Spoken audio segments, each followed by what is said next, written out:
Hey everybody, it's me, Pam, Dragon Moon Creations. Welcome back to my channel.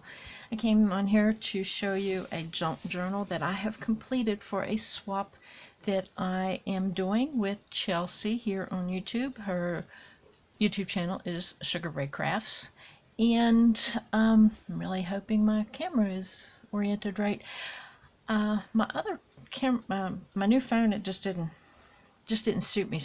I may go back to it because this one's giving me fits. But anyway, I chose this because I thought this was a really cool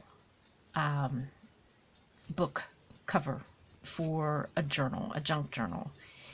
It says An Approach to Literature, and I like the color of it. I like the wear on it. I wiped it all off and got it cleaned up.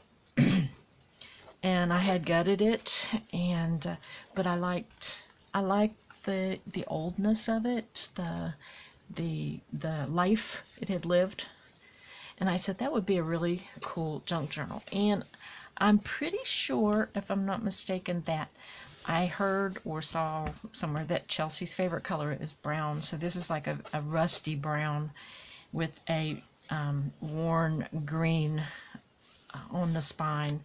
I had this forever. This is waxed linen and in maroon, and I thought, well, that'd be cool. So I'd never used waxed linen before, so I did. This is a 5-hole pamphlet stitch, and you can still read what's on the binding. I just thought it was just really cool. I can't tell you the age of the book because I literally cannot find the pages that came out of it. Anyway, I'm going to open it up. It's very eclectic and messy, and I don't do that very often, but I really wanted to do it with this journal, and I thought Chelsea might appreciate it. I hope I'm right. So I open it up, and it's what I did on the spine was to reinforce it. Before I put this paper on it on the inside, I put 3 or 4 layers of Mod Podge in there to help reinforce the spine a little bit.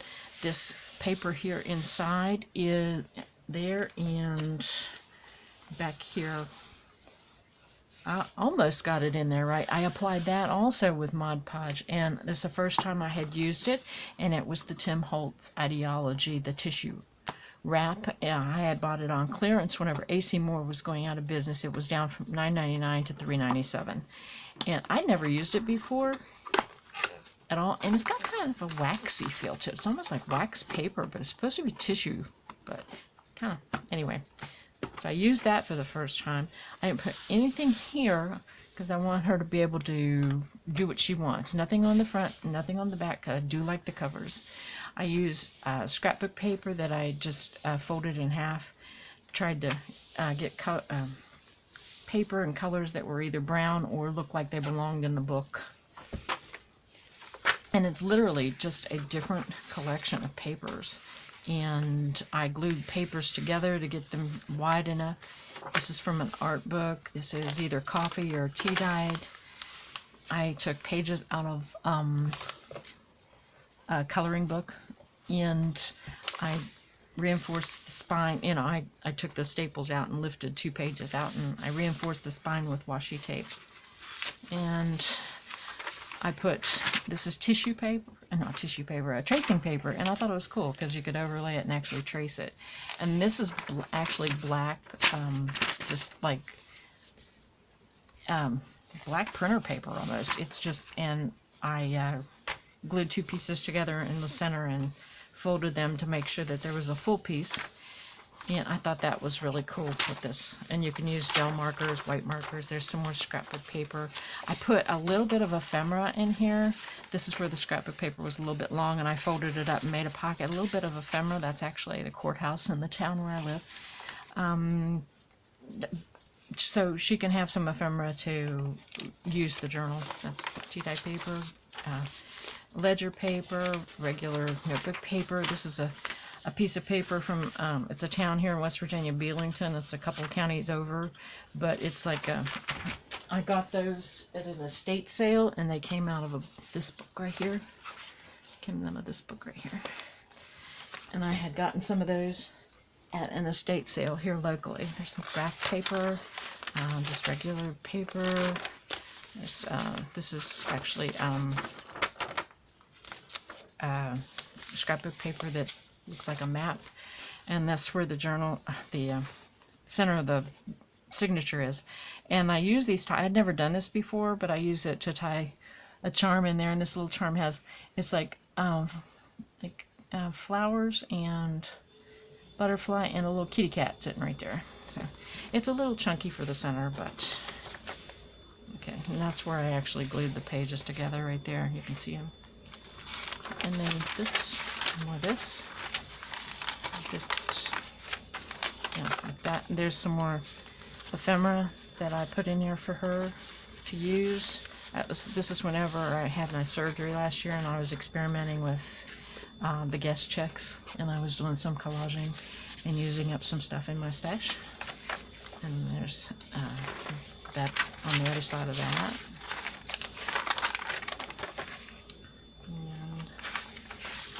And there's a big space in between. I like this paper too, and it was the brown, and then this, and I put some of this.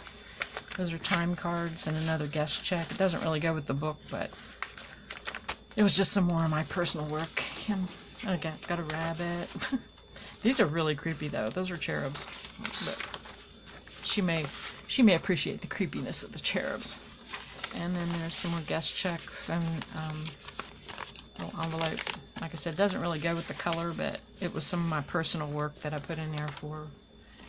And, you know, there's dictionary page. And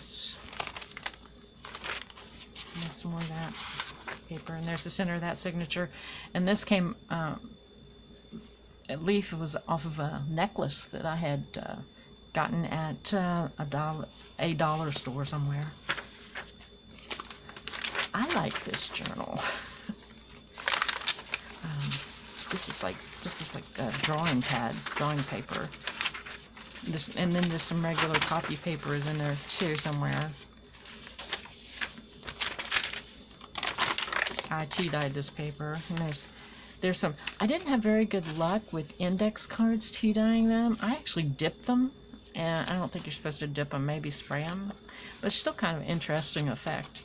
And then this is out of a little tag pack that I had. It's in there. There.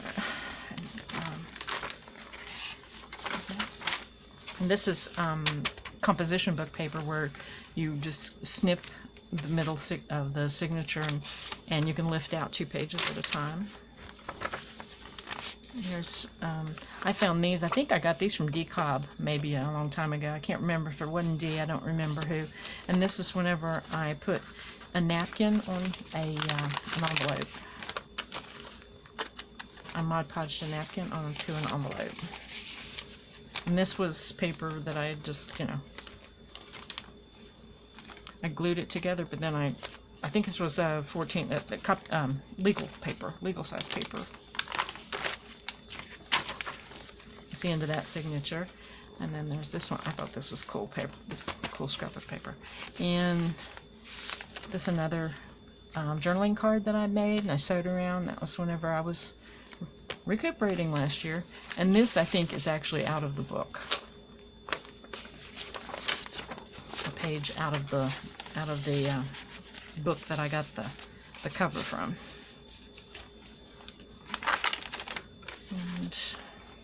And again, just, I like this. I do. I like that effect right there. And with the black beside it, I like that. And again, the graph paper was the same way. I glued 2 pieces together so it would be wide enough for the book. And like I said, I think this is just a drawing paper. Another one of those little just a note things. This is regular copy paper, ledger paper.